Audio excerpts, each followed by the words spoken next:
Morning, good morning. Good morning, people of LinkedIn. Good morning, we are live. Good morning if you're joining us on LinkedIn. Good morning if you are watching live on YouTube. Good morning, Kulbir.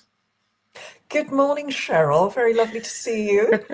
Likewise, thank you very much for joining me at the end of what I'm guessing is a very busy week, actually, if you're working in academia, thinking about it, right? Because you're still in that stage of kind of getting students settled back into the academic year, I guess.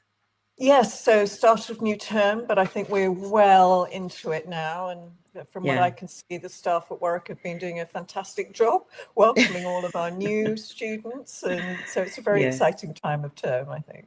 Yeah.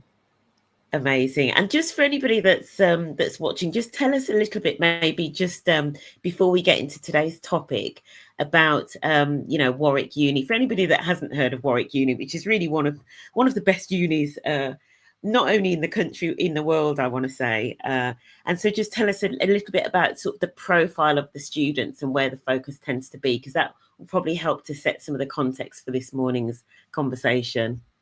Well, we're an incredibly diverse university. Actually, we are what I would say we are an international university. Yeah. We have lots of home students here, but we have students from all over the world who want to come and study at, some of the most high reputation courses that we have. Our business school obviously is outstanding, our economics, our kind of STEM facilities and our arts.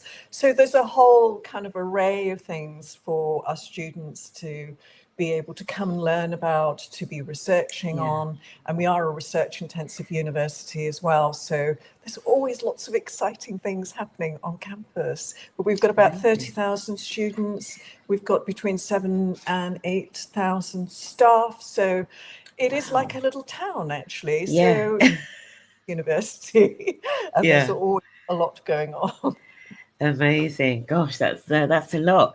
Well, thank you so much for joining me to talk about this particular topic, inclusion versus fairness. And there were all sorts of titles that I thought of when I knew that we were going to be talking. But this definitely seems to have been quite a popular one. If you are joining us live, please do say good morning in the chat. Let us know maybe how your week has been. I'm also particularly keen to hear from anybody whose organization has rebranded maybe their inclusion activities to fairness, or whether they've incorporated those terms. Good morning, Junior Beeman, our ERG queen. I'll have that. I'll take that on a Friday morning. I like that. Yeah. Happy Friday. I'll absolutely take that, Junior. I'm loving that. Kulbir Junior is a staff network leader, or I'm going to say, as NatWest call them, employee-led networks is what they're called. So Junior heads up the global multicultural network at NatWest, which has several thousand members, which is Wow. incredible Well done, globally. Yeah, Junior, and hello. yeah, absolutely. So I'm going to read your introduction. I've got a little bit of a tradition here where I usually get ChatGPT to write your introduction, but today I got Claude because I sometimes flip between the two, like my two extended team members. So Claude of Anthropic. So this is what Claude's written, and then you get to rate the quality of the introduction. Okay, so I'm delighted to welcome Kulbir Shergill, who brings a unique strategic lens to inclusion work. With 7 years at the University of Warwick, Kulbir leads inclusion efforts from within the strategy perspective rather than HR necessarily, a deliberate positioning that enables her to take a truly holistic view of how inclusion influences organisational culture. With experience spanning both corporate and higher education sectors, Kulbir brings deep expertise in organisational change, transformation, and the intersection of performance, strategic direction, and people potential. She's particularly passionate about applying change management discipline to DEI work, something we desperately need in this field. How did Claude do on your intro? Claude did a wonderful job. That is exactly how I would like the work that we do to be framed. So well done, Yeah. Claude. I'm going to give you a Well 10 for done, that. Claude. 10 out of 10. Well done, Claude. Good morning, Pauline, as well. Good morning, Pauline Isherwood. Pauline is joining us from north of the border, but I can't remember exactly where, Pauline. Um, and Pauline, I want to say that you have you worked with clients in the academic sector? I want to say that you maybe have. I'm going to say that Pauline is an inclusion specialist that's been in this work for a long time. So thank you for joining us today, Pauline. So we're getting into this topic, inclusion and fairness. And part of the reason, I guess, that I came up with this as a title, I could see from your information, Kulbir, that you were really passionate about the work of inclusion, and certainly looking at inclusion through that lens of social inclusion, social mobility, which we will get onto. But we know that because of there's like a political backdrop to where we are, this particular moment in time, that means that there is almost like this, almost like a case to answer for the work of D&I around whether or not it is fair. And so that's why we sort of came up with this title for today, inclusion versus fairness. Let's start with, because I know that you use the term social inclusion quite a lot, so let's maybe start with there in terms of what does social inclusion mean to you, and why do you think the gap around class and social mobility is such an important area to focus on? Well, I think that, inclusion is a word that's become more and more used within society, and I've had to think about when I was at school, it wasn't something that people really talked about. But I think because of the work that people have been doing in this area, people are much more aware of it, and actually probably more likely to think, well, what does that mean for me? Much of it was kind of probably kicked off by some of the discrimination that was most obvious in society around race in particular, and also around gender. And there was lots of kind of evidence, data that told us actually that this discrimination existed in society. And I think that as that work has expanded over the years, people are starting to question actually, well, what does it mean for me? How am I included in society? How am I included in work? And how am I different? And I think it's partly that has kind of driven our profession to look at this in a much kind of wider perspective. So while we use the terminology social inclusion, it's not just focused around class, for example, or social mobility, but really looking at inclusion in the wider sense. Because the one thing that we want people to feel is that they all belong at the university, for all of our students and for all of our staff, and that they all matter, and that they are the people who make up this organization. So I think in wider society that is also reflected, that people think about, what does it mean for me? Yeah. And how is it, because you bring up an important point there, and I always think about this when I'm talking to individuals from academic institutions in particular. You've kind of got these two lenses, haven't you, of two as a minimum, but you've kind of got the students and the student body, and then you've also got your faculty, then you've potentially got the wider community. You've kind of got these different groups. So do you have to effectively almost like employ different strategies for the different groups? How does that work? I think you do, actually. I think you always have to tailor both your message and your actions to your audience, because what's important to our students will be very different to what our academics might want to see, and then what our professional services might want to see.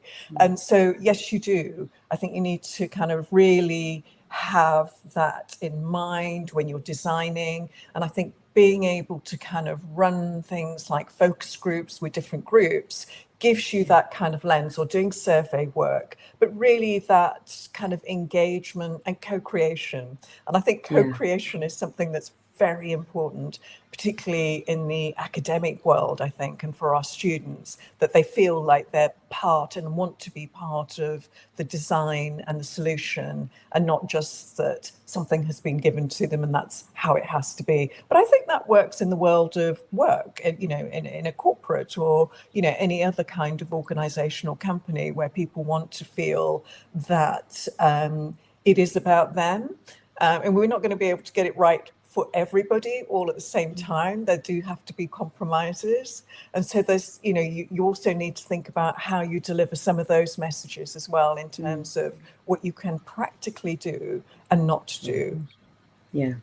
And do you think, just just delving into like the whole point around social mobility and class in particular, do you think that, I guess I don't want to be too controversial, only 10 minutes in, but do you think that some people have potentially almost like seen that as a more palatable side of DEI? Because I feel that like a lot of the backlash has been, and we're going to get onto things like positive action and affirmative action in a second, but it seems that certainly a lot of the backlash seems to have been focused very much around race and gender. So if we look at what's, say, coming out of the States, so do you think therefore social mobility, first of all, is almost like the more palatable kind of angle to go at, but then there is something about how it intersects with those other demographics anyway, particularly race? We know in this country in particular there is a crossover between socioeconomic status and ethnicity. So just what are your thoughts around the role of social mobility, and whether that's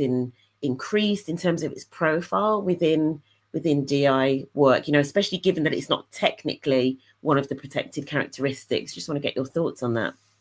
So it's really interesting that you say that, because in a way, I think it's in the media that it seems to be more of a newer kind of strand, if you like, that people are kind of starting to talk about. But for those of us who've been involved in this work, social mobility has actually been a very powerful and important part of the work that we've been doing. And Social Mobility Foundation, for example, here in the UK, has been a really kind of driving force behind that. And when I worked in the corporate kind of sector, social mobility actually was one of the kind of top priorities, because people really kind of engaged with it, particularly being in when you're thinking about place. I know when I worked in Canary Wharf, and just thinking about what the history of Canary Wharf was and where it was based in the East End of London, that actually social mobility was really, really important. And just making sure that the companies that were there were actually engaging and employing local people, as well as people who were coming in from the city or coming in from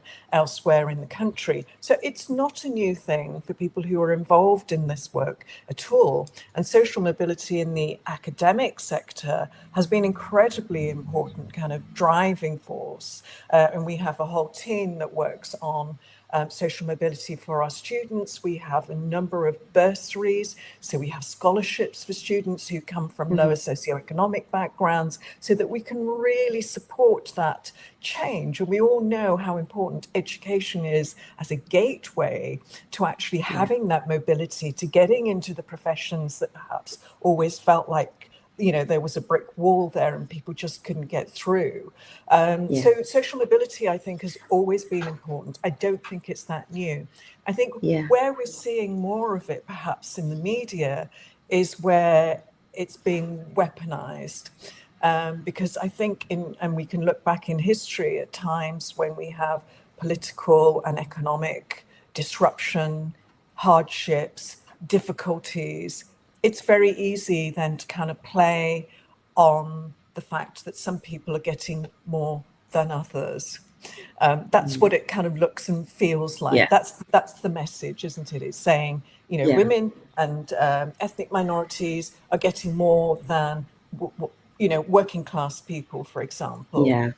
But actually, it's really important to look at the facts around this and the work that's actually being done, but also the intersection between those. So, we can have a look and say, oh, well, ethnic minorities are getting much more, they're getting all of this support, these scholarships, these grants, or, this kind of support to help to get into jobs. But actually, you'll also, once you look at the social mobility dynamics, you'll see that most people from ethnic minorities are also highly represented within that kind of lower socioeconomic groups, less likely to have professional jobs, more likely to be kind of working in lower paid jobs. And the same for women, actually, that quite often women are also at the kind of brunt of that lower socioeconomic field, but also the difficulties, the barriers that they may then find in being employed, being kind of maybe in a more high-powered job because there are family responsibilities. So all of those challenges still remain, even though Yeah. we see individuals from those groups who are kind of highly successful. So I think people tend to focus on them and see a few individuals, but actually kind of forget that there's a whole cohort out there and there's lots of intersectionality. So I think there's a kind of real division. And I think sometimes we need to remember what the commonalities are that we share. Yeah, yeah, and I mean, the devil is in the detail, dare I say, and the term that you mentioned, intersectionality, and I'm guessing in your sector actually, you know, there's probably a lot of the data around that intersectionality and performance. You know, there's been a lot over the years about things like, you know, attainment gaps and all kinds of things that really look at it intersectionally. I'm guessing corporates may not necessarily be as good as looking at their data as intersectionally, possibly getting better. But to your point, because I love what you said about the fact that almost like in the backlash against DI, there's almost been this weaponization of, oh, but you know, the working class are suffering because of DEI has benefited these particular groups. Do you know what I mean? So it's really interesting, and I think there is perhaps a takeaway for organisations in terms of really getting into your data and starting to measure some of these other things, so that you almost have this defence, you know. So start measuring a little bit more intersectionally in terms of things like you know, whether it be private education or you know, I once was asked on a NED application, I was asked, did my parents and all my grandparents go to university? And I thought, that's an interesting one. They were obviously, you know, monitoring for, you know, for social mobility, which I thought was interesting. So definitely one for corporates to think about as part of having your defence around this accusation of this is not fair to that group. I think really getting to understanding your data. Let's move on to the very because you sort of started talking about, you know, some of the action and some of the things that are done, you know, like for example internships or leadership programs or advancement, etc., for specific groups. And you know, and this is so before we even get on to recruitment of specific groups, there is definitely this accusation, and especially blowing across from the States, about DEI being unfair, which I believe is, I certainly believe is connected to affirmative action, and maybe, you know, some of the misconceptions and misunderstanding about, you know, affirmative action, positive action here in the UK. For anybody that hasn't heard of those two terms in particular, do you want to just give a really brief overview of what they are and how they differ, particularly between us and the US? Sure. So under the Equality Act here, we are legally allowed to take positive action, which basically means that we can put in place things like training, for example, that enable people to kind of get on the same level playing field as people who may have had more kind of advantages. What it doesn't allow you to do is to give people a job. You can't give somebody a job, for example, under positive action, Yeah. unless there is a disability piece, but that's slightly more complicated, which I can go into, but I won't right now. So, you know, you can kind of think about what are the barriers. So if one of the barriers is that people don't get into education, they don't get the experience, so they can't get into the job, into a particular kind of occupation. So positive action allows you to provide training. It allows you to kind of make adjustments, perhaps in the application processes, that kind of really levels out that place for people so that they can overcome some of those barriers. In the United States, they've had affirmative action, which was very different, and they had quotas. They don't have them now, obviously, because there's been a political change, which said that organizations had to have a certain number of women, for example, and a certain number of people from ethnic minorities and disability, which was something that we've never had in this country. We don't, it's, you know, we wouldn't be allowed to have quotas, and I don't think we would want to. We may have targets, which helps us to kind of understand how well are we doing in terms of any interventions that we're making to improve equality of opportunity, but we don't have quotas. So I think that's the kind of key difference. So I think people have seen it as being unfair, perhaps when somebody has, they may not have, they probably could have got the job, based on their merit, but they're always kind of open to that accusation.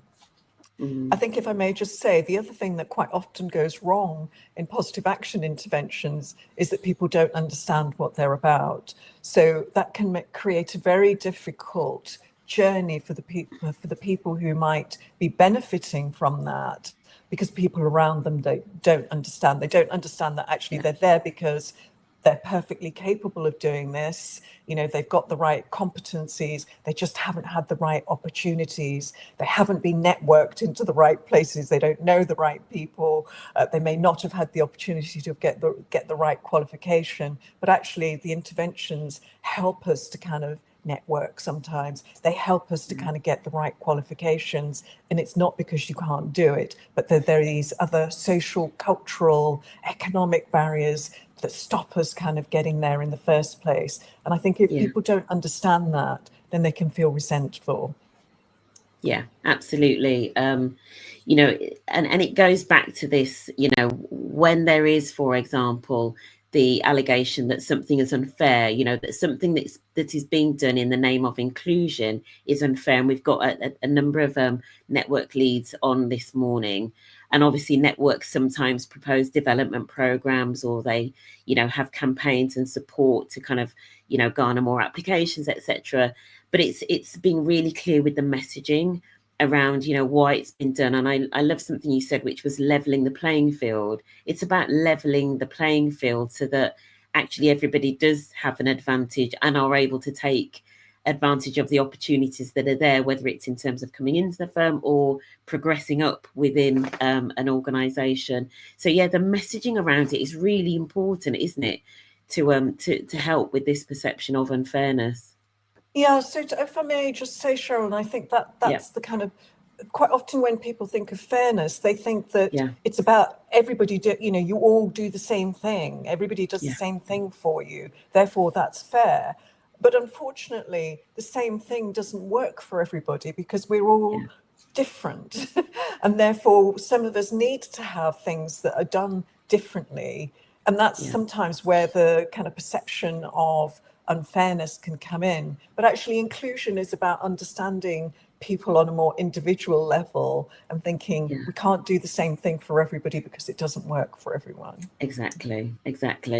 I'm just going back to a couple of the comments from Pauline.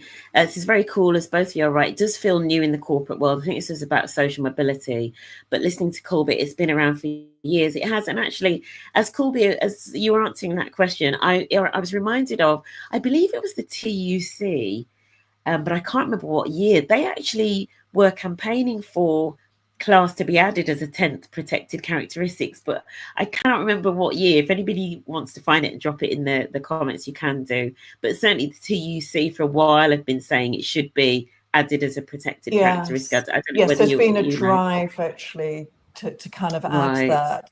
I believe it was in one of the government's manifestos, but it hasn't actually happened yet. And I think one of the things that people find difficult about it is that they can't agree about what measures should be used to kind of calculate it, because of course people's social mobility changes as well as they kind of progress through their careers. So there's been a lot of debate around how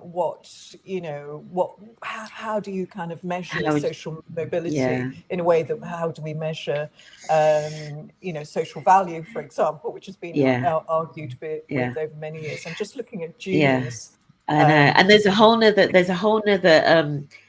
nother conversation about that I listened to something on radio for a while ago, which is, everybody wants to be working class, right? Or self-made, or whatever it be. We won't get political today, but there's a great example of Victoria Beckham in the David Beckham documentary, where she says, I grew up working class, and then he sort of says, no, you didn't. What car did your dad take? Her dad took her to school in a Rolls Royce, right? Yeah. So he was like, you're not working class. But everybody wants to say, you know, oh, I've come from nothing, sort of thing, you know.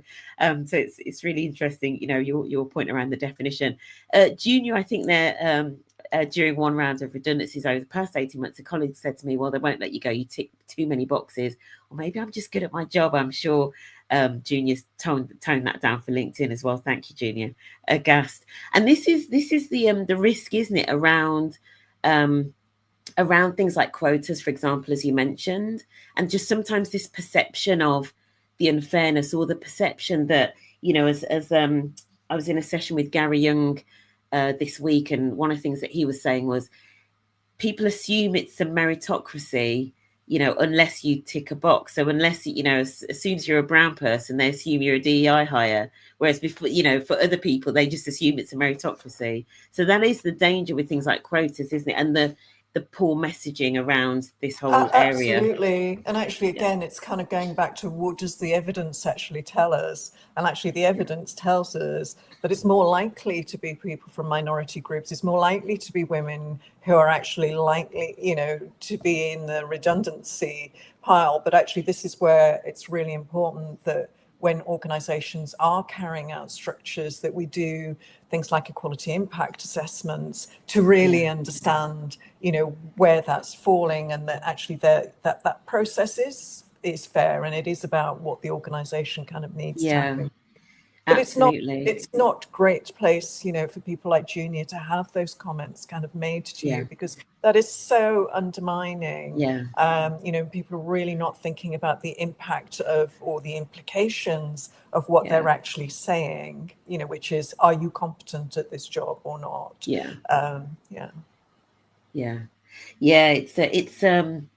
It's a you know, I was going to say it's a backhanded compliment, but it's not even a compliment, is it? It's a dig, you know, sort of disguised in kind of some way, but it is a dig. Yeah, it's interesting.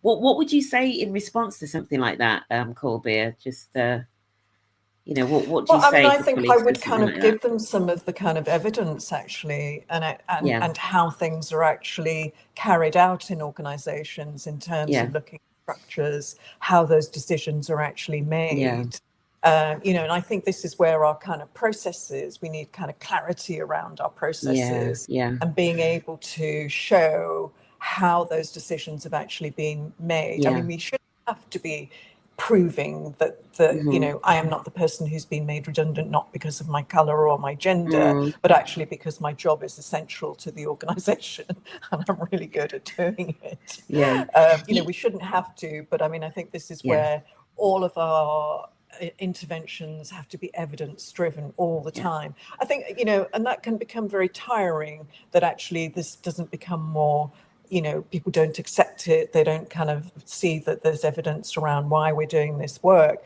but having to continually justify everything that we're doing.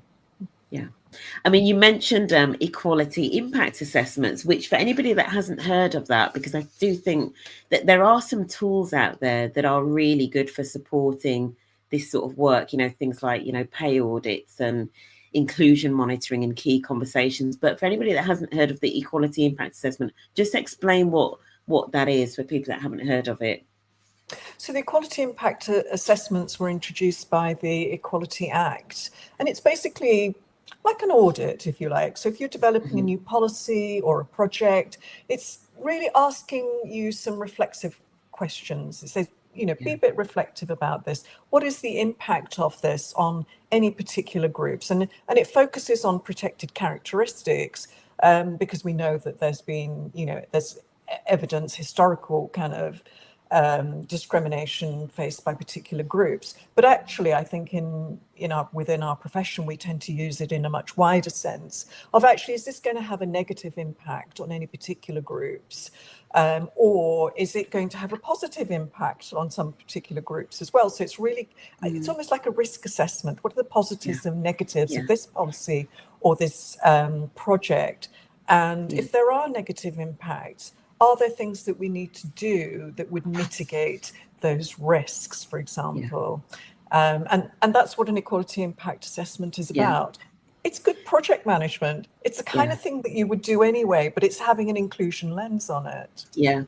And one of the things, you know, that things like that are good for, even just if they're asking those questions, it kind of helps to it helps to kind of surface our unconscious biases, which we know because we all have biases, but actually sometimes by sort of just somebody vocalizing something and asking, actually, you know, are we impacting one group, you know, sort of more so than another, etc. It kind of just surfaces them, and then you can, you know, kind of override your sort of like your fast thinking. If I think of the terms of Daniel Kahneman, you know, you sort of override your fast thinking with your slow thinking, your logical brain. And somebody might say, okay, let's look at the data, let's look at the evidence, etc. And then you come out with better decisions. So yeah, I like that as a practical tool. Let's just talk about where we are in terms of, you know, and fairness, and the rebranding to fairness is just one element of what's happening too far. But you know, I heard something quite worrying this week, which is around tech and women in tech and gender. And somebody was on a panel. It was like a tech event, and they asked about, you know, sort of like gender balance and progress towards that. And one of the sort of the rep from the tech sector basically said, I think the quote was, "We're done with women." And there is, I think, this view almost, you know, it probably is blowing in from the States, but there's almost just a view of, look, we're not going to bother with that inclusion stuff. We just want the best person for the job, to the extent that, you know, do you think we're potentially throwing the baby out with the bathwater in terms of where the pendulum is swinging? What are your thoughts on that?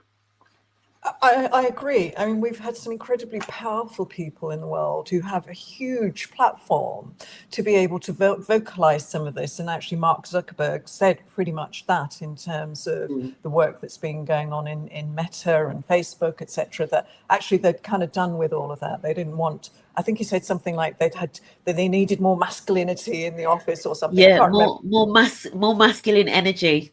Exactly, you know, and I think that. I think what happens here is that it gives people permission who probably already have those attitudes to actually be able to just continue to repeat those. And I think this is about culture, actually, isn't it? It's about what are our expected professional behaviors in any organization. And I think when leaders, powerful people, start to speak out like that, it gives permission then to others to be able to vocalize their own biases in a way that perhaps they've probably muted more and thought more about, actually, is this right? You know, can I evidence this? You know, or is this kind of an acceptable way to kind of conduct myself and speak about my female colleagues, for example? You know, so it's just, you know, for me, it's just that question for somebody to say, we're done with females. It's like, if you're sitting next to your female colleagues, can you look them in the eye and actually say that? So I think that this is where the leadership on inclusion is incredibly important, that they are actually walking the talk. I mean, you know, we look at values of most organizations, somewhere in there will be something about, you know, fairness or inclusion, about treating people with respect. Well, this is about treating people with respect. Telling a female colleague that you're done with them because they're female, I'm sorry, that just isn't okay. It's never okay. Yeah. And there's also Pauline has said, don't remind me of Sorry Zuckerberg. about that, Pauline. Zuckerberg, more bro code. I mean, yeah, we could do a whole episode on the bro code and the impact of that in organizations. But there is and this kind of goes back to this this thing about fairness, and I guess people really understanding, you know, the rationale and the why of inclusion and diversity, etc. And this presumption of the best person for the job, and almost you can just ignore all of like the DEI stuff and you will get the best person for the job. And you know, I was sort of think, well, how do you know you got the best person for the job unless you've looked in, for starters, in a really diverse pool?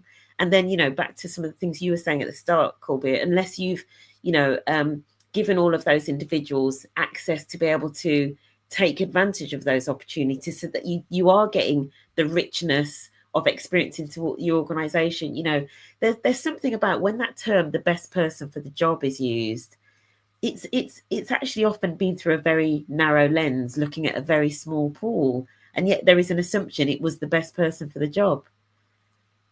No, exactly. And I think this is where those kind of invisible barriers that quite often Yeah, people are not aware of. And actually, again, there's lots of research around this particular area which shows that yeah. there are, when it looked at specific professions, I'm sure it's kind of, applies to all kinds of places, but it was looking at things like people getting into the media, getting into the law, getting into some of those kind of professions that we tend to think of as being those top professions. And actually what it found was that most of the people who got into those jobs got into them because of the people that they knew.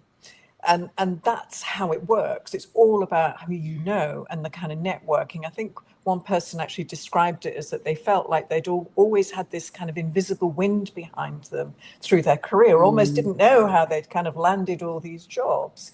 And whereas for people who don't have those connections, you didn't go to a particular school or even a particular university. If you think about some of our universities and the history of our prime ministers and our civil service, there's something to be said for that, right? There's some mhm, evidence there. mm, So, it's just thinking that it's not always the best person for the job. It's the person that you know, and the person that you knew somebody else who knew somebody else who knew your daddy, for example. So there's mm, lots of evidence that tells us that these processes aren't actually fair and that it's not necessarily the best person for the job. And this is where our recruitment processes then become really important. Once we've got those right, and it's never going to be perfect, but if we yeah, are actually really testing for people's competencies, their kind of professionalism, then actually that's fair. And we're making sure that that's done properly and that the people interviewing them are interviewing them based on those competencies and not their own biases. yeah, yeah, absolutely. The things that you were talking about there, they're signs of what I sometimes call faux meritocracy, or there's this saying, the myth of meritocracy. And I think understanding all of those elements and some of them that you described, such that when these conversations come up in the workplace, you can explain, well, actually, when we use terms like the best person for the job, actually this is what often happens. Yeah, there was a great LinkedIn post about that a few years ago in 2020, when there was a HR professional that was basically explaining they were involved in a recruitment and interview process, and they could see that there was bias against one of the stronger candidates, but they didn't really do anything. And then one of the weaker candidates, who just so happened to be male, just so happened to be white, this was, I think it was in the States, got the job. And I sort of thought, when I reflected on that, I thought everybody around would have looked at that process and just assumed they were the best person for the job. But actually, that HR professional knew that they weren't. They knew that somebody else actually had been almost like, pushed out of the process for other reasons. So, yeah, it's fascinating. Um, yeah, go ahead. No, it just kind of reminded me of actually some fantastic research that's been repeated over the Yeah. years, which actually shows that if you have only one woman on as a kind of candidate, her chances of getting a job are zero, and the same for ethnic minorities. So you even Mm, have to see that balance in the candidates that you're seeing, because if somebody is yeah. different, psychologically that's seen as a risk. So they're much less likely to be appointed to a job. So, the whole way through, we can evidence why that fairness is really important to reflect in our Yeah. processes. Yeah. Yeah, absolutely. Yeah, we got to know the facts and the data. Mm. Let's just talk a little bit about the term inclusion specifically, and some of the backlash around this work. And I know that this is something we talked about earlier in the week, but and it's something Gary Young mentioned. So I was at this event this week.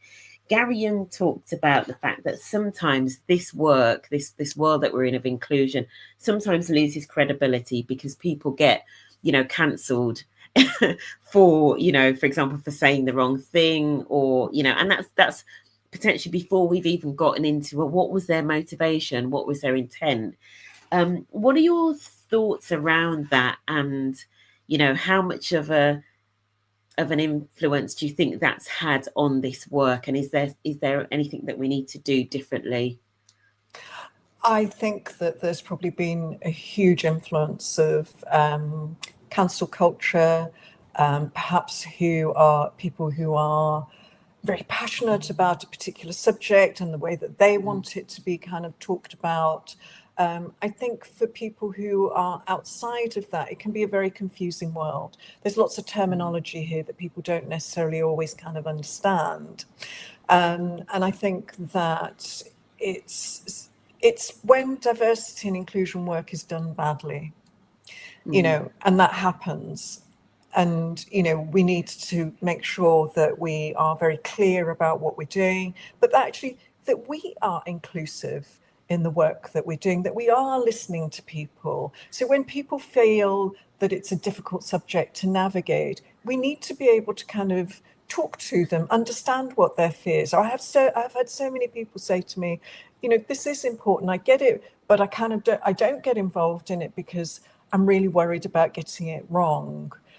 So therefore, I won't engage with it. So I think that's a really clear sign. And actually, there's lots of research, again, which tells us that that's a majority of people kind of feel that they think inclusion is really important, but they won't necessarily vocalize it or get involved in it because they're worried about using the wrong word or the terminology. And I think that there has been a period of time when people have been quite vocal about, no, this is the word that has to be used. You can't use that word anymore. It's got to be this one.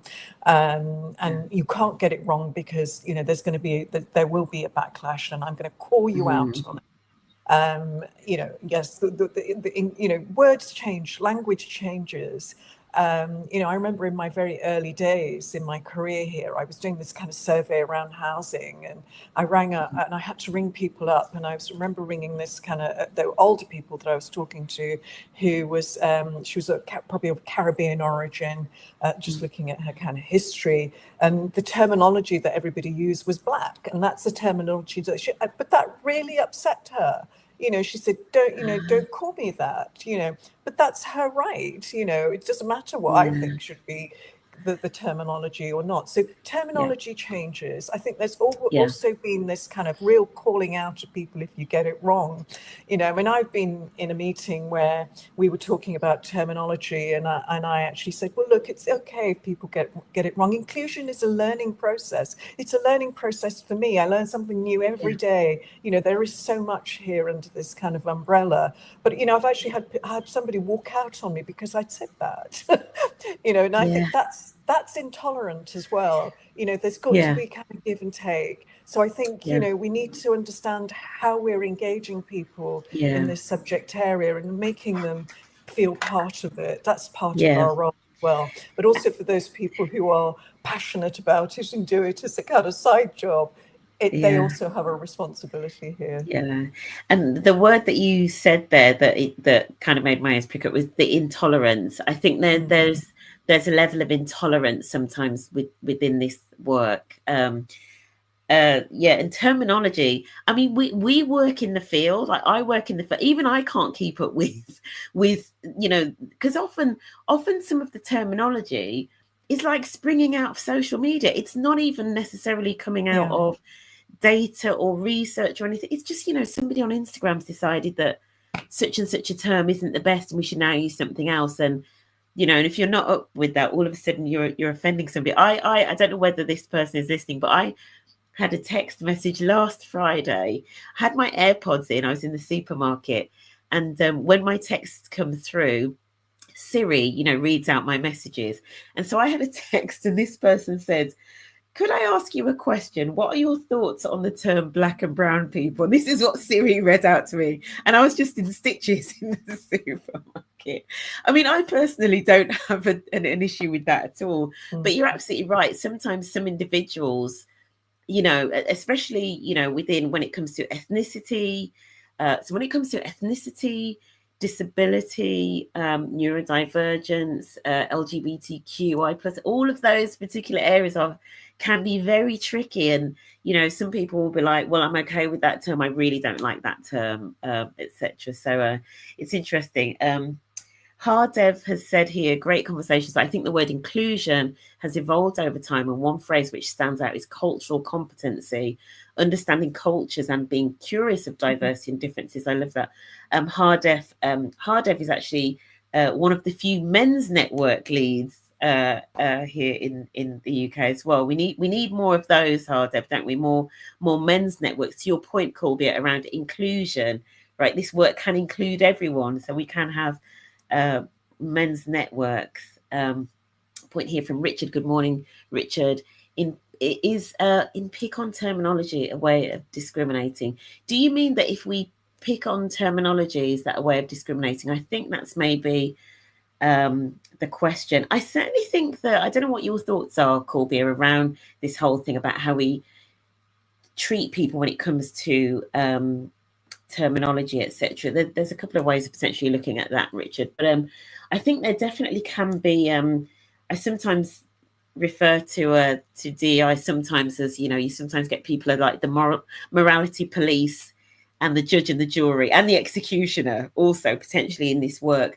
But another way of looking at your comment, Richard, is I'm not saying language isn't important, right? So just to distinguish, but I think there is something about sometimes how we receive things and the spirit in which we receive things, and creating space for apology and mistakes and learning, I think is what you were getting at, Kulbir, right? Yeah, no, absolutely. That it is a kind of way of people kind of, and we all have different languages as well. The words that we use are different depending on where we went to school, the part of the country that we kind of grew up in. And people can be very snobby about that, can't they? There can be kind of like regional differences in terms of what language is used, and people can use that as a way of kind of discriminating against people. Yeah. We've got a question here from Pauline. Totally agree with this. We have gone too far with cancel culture, and that's hurt the great work we do. It's not my humour, but comedians. Okay. Comedians. I watched a clip of Roy Chubby Brown, very successful, who now won't have a theatre put his show on. His point is, if people enjoy his humour and buy a ticket, they know what they are getting. It really made me think. I'm pondering on this. Would love Kulbir's thoughts.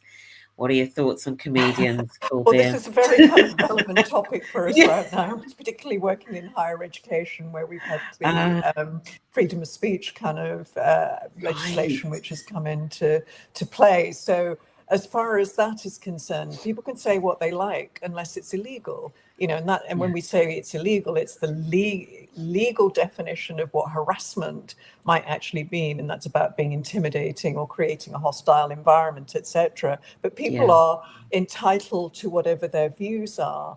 And and I think quite often people, we read a lot in the media about cancel culture on university campuses. Well, in my experience of working in higher education, it's not what I've kind of experienced and seen, actually. And I think it's really important to hear lots of different kind of views. So, for example, I think so if I speak from a personal point of view here, if I think about people who I might consider to have racist views, for example, or sexist views, do you know what? I want to hear that, because I want to understand why you're saying that, and being able to have the opportunity to have the conversation with you in terms of why is that? And I think if we can't have that conversation, we're never going to kind of move on. We're never going to kind of be able to kind of see a different point of view. So I do agree, that there has been that kind of too much of the kind of cancel culture. And the cancel culture is even, you use the wrong word, and I don't like that, and therefore I'm going to point you out and call you out on that. That's in a kind of smaller world, if you like, as to somebody, being cancelled on a public platform or something. So yes, that is my view. I want to hear it. I think we need to be able to discuss these things rather than hiding them. Yeah, absolutely. So, and particularly for universities, which are, there's this term, I'm not sure I got the term, but, seats of learning in society, it's even more important, I feel, that that actually even potentially quite offensive and heinous thoughts are actually discussed in universities in particular, because I think universities have got a special place in society for stress testing thoughts, and as you say, then having the opportunity to discuss. Coming back to the cancel culture piece as well, there's something for me about grace. So things like language and terminology. I always talk about giving people grace, right? And there's this term, assuming positive intent, especially if there hasn't been a pattern of discrimination, for example. Why would you just therefore assume that that person, intends you, sort of like malice? And the example that I want to give, because it's a recent example that I kind of find quite hilarious, but it's the there's this article going around about the new archbishop, I want to say.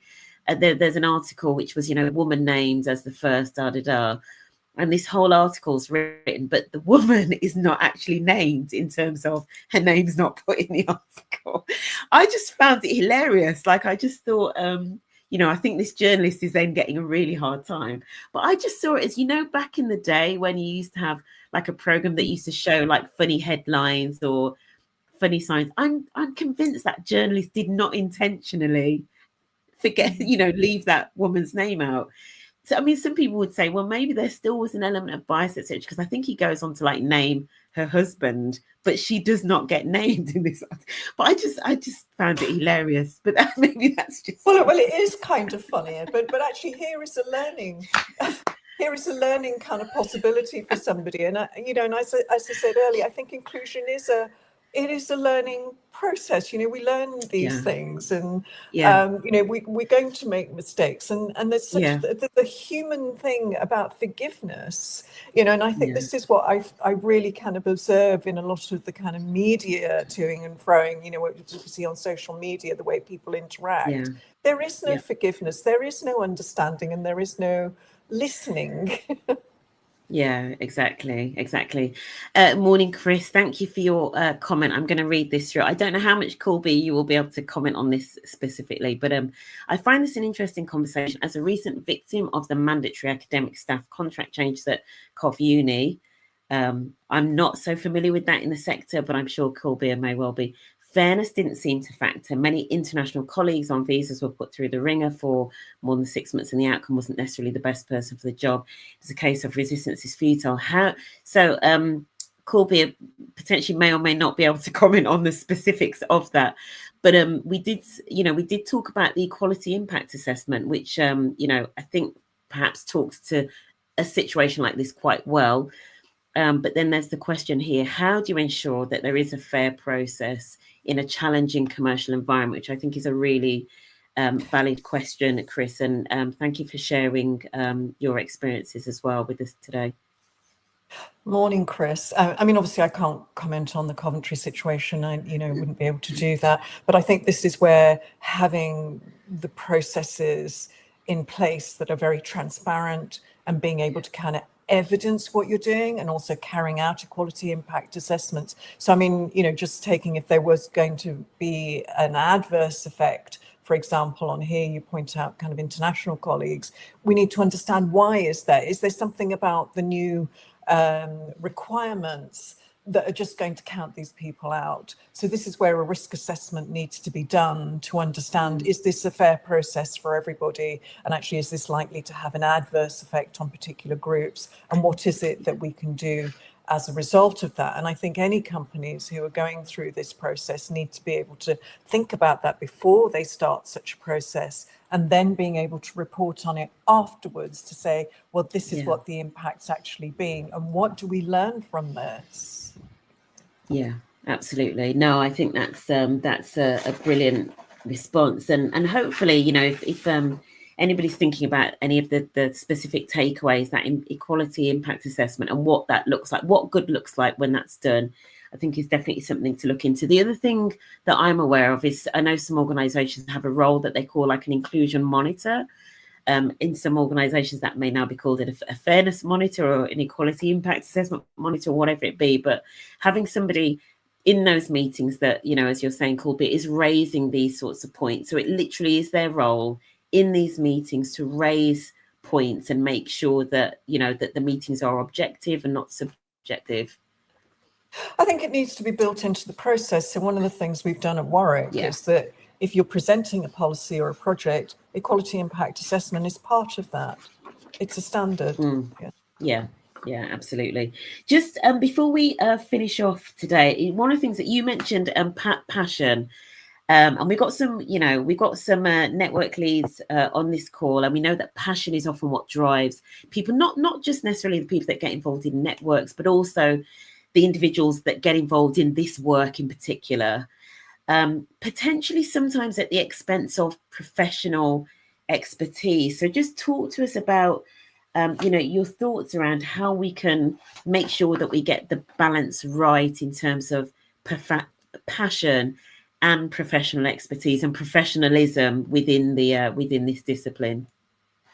Well, I mean, passion's always important in any profession, isn't it? People who want to be a doctor, for example, they probably have some kind of passion for humanity, for people, for wanting to help them. That's really important. But actually, at the same time, you're never going to appoint a doctor because they're passionate about it. They've got to have the kind of competencies to be able to do the job. So it depends on what context that you're doing the job. So, for example, people like ourselves who've done this job as a profession, where you're actually working with organizations to help them to achieve what their vision are, there are skills that you need to be able to have and to demonstrate, whether it's about understanding and applying data, or understanding kind of cultural change, about organizational change, about the role of leadership, and actually how inclusion kind of filters its way through that, and how we engage people in this kind of subject. So there's lots of kind of competencies there that are really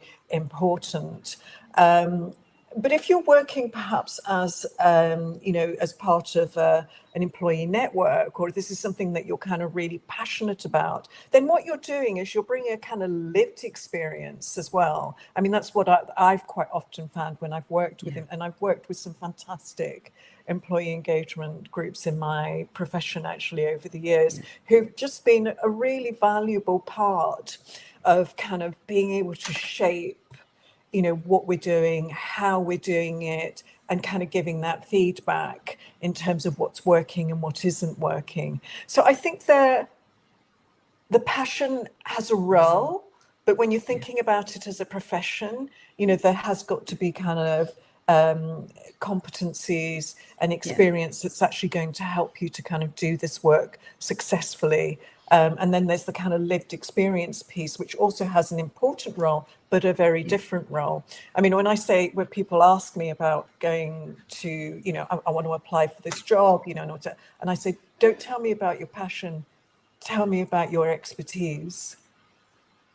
Yeah, I like that. That's very powerful, incredibly powerful. And one of the things I say is, as you say, you talked about there's like an umbrella of, that this work sits in, and I sort of say it's a broad church, and certainly, for many years, but certainly post 2020, there was a lot of, there was a lot of passion, a lot of lived experience, ambassadors, and all of that.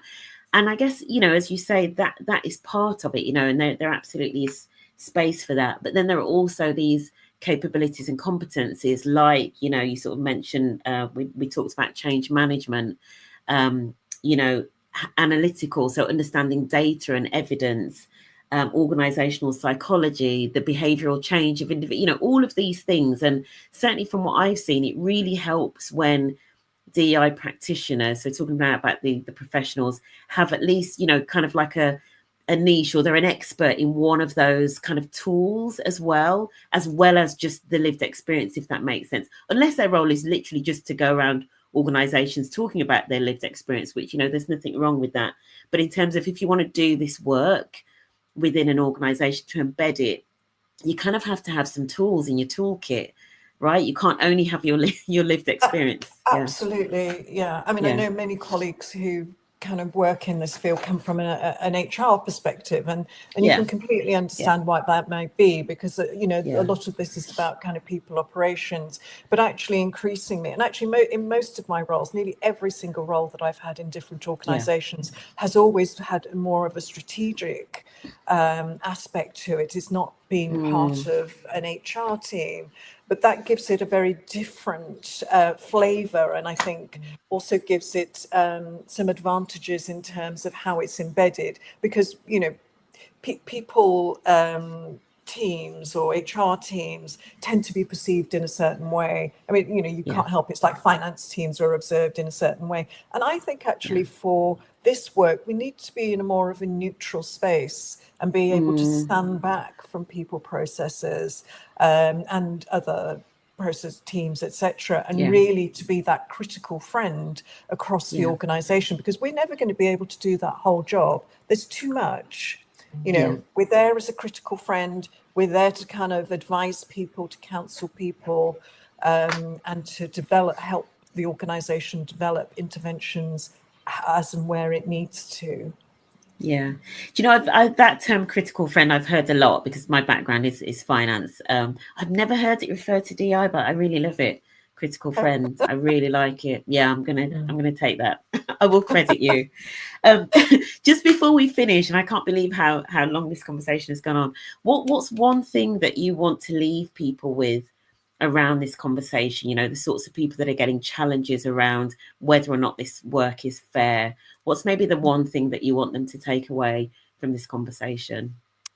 Well, I would say really being very clear about the purpose of your role, Yeah. what you're Yeah. doing, what is it that you're being that friend to your organization for. So in terms of the Yeah. vision and the purpose and the direction, actually what is it that your work is adding to that, and being able to evidence that. I think those things are Yeah. really important, and being clear in terms of what you can do and what you can't do, because I think sometimes the expectations are so high you have to bring them down. And it's something that my team and I talk about all the time, is this clarity of what we're Yeah. here to do.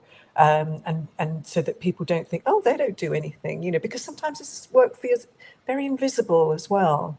We can be working away in the background. People think, oh, what do they do? They don't seem to do anything. So I think it's thinking about how you manage your brand and your image as well. That's important Yeah. too. Yeah. Yeah, I almost think when it's done well, actually, people don't often see anything. It's just that things start to improve generally across the organisation, right? Yeah. Yeah, Sometimes yeah, we don't incredible. notice either. Yeah, Until somebody points it out, and it's really yeah, nice when they do that, because sometimes you yeah, just I've been beavering away, and then somebody will yeah, say, you know what, it just feels so different from yeah, before this kind of time or whatever, and you think, thank yeah. goodness for that. Yeah, absolutely. Yeah, definitely. If they look back and they can see Yeah, actually the progression, that's cultural great. change, and it's slow. Yeah, yeah, it is. It is slow, and it's very easy to get fatigued with this work, and get impatient and think, oh, nothing's changing. But these things don't change overnight. Kulbir, thank you so much for joining this conversation. I feel like we've just scratched the surface with some of I it. So know, so much more there'll to have to be talk a part about. two. Thank you so much. If people want to connect with you and maybe ask you some more, where's the best place to do that? Is Oh, well, that you can here on find me on LinkedIn or? LinkedIn, or you can email Yeah, me at Warwick, so you'll find me on their web amazing. pages. Perfect. Thank you so much for joining us. And thank you to everybody that has, kind of been in the comments and been listening to us. As I know people are doing all sorts of things on a Friday morning. Sometimes they're out walking, etc. So thank you for staying with us. And if you're watching this on the replay, thank you also for taking an hour and two out of your day to join us. Pauline, thank you so much for your lovely comment there. Yeah. Balm for the soul. Oh, that's beautiful, honestly. Thank you so much, everybody, and have a fabulous weekend. I'll see you next week. And okay, we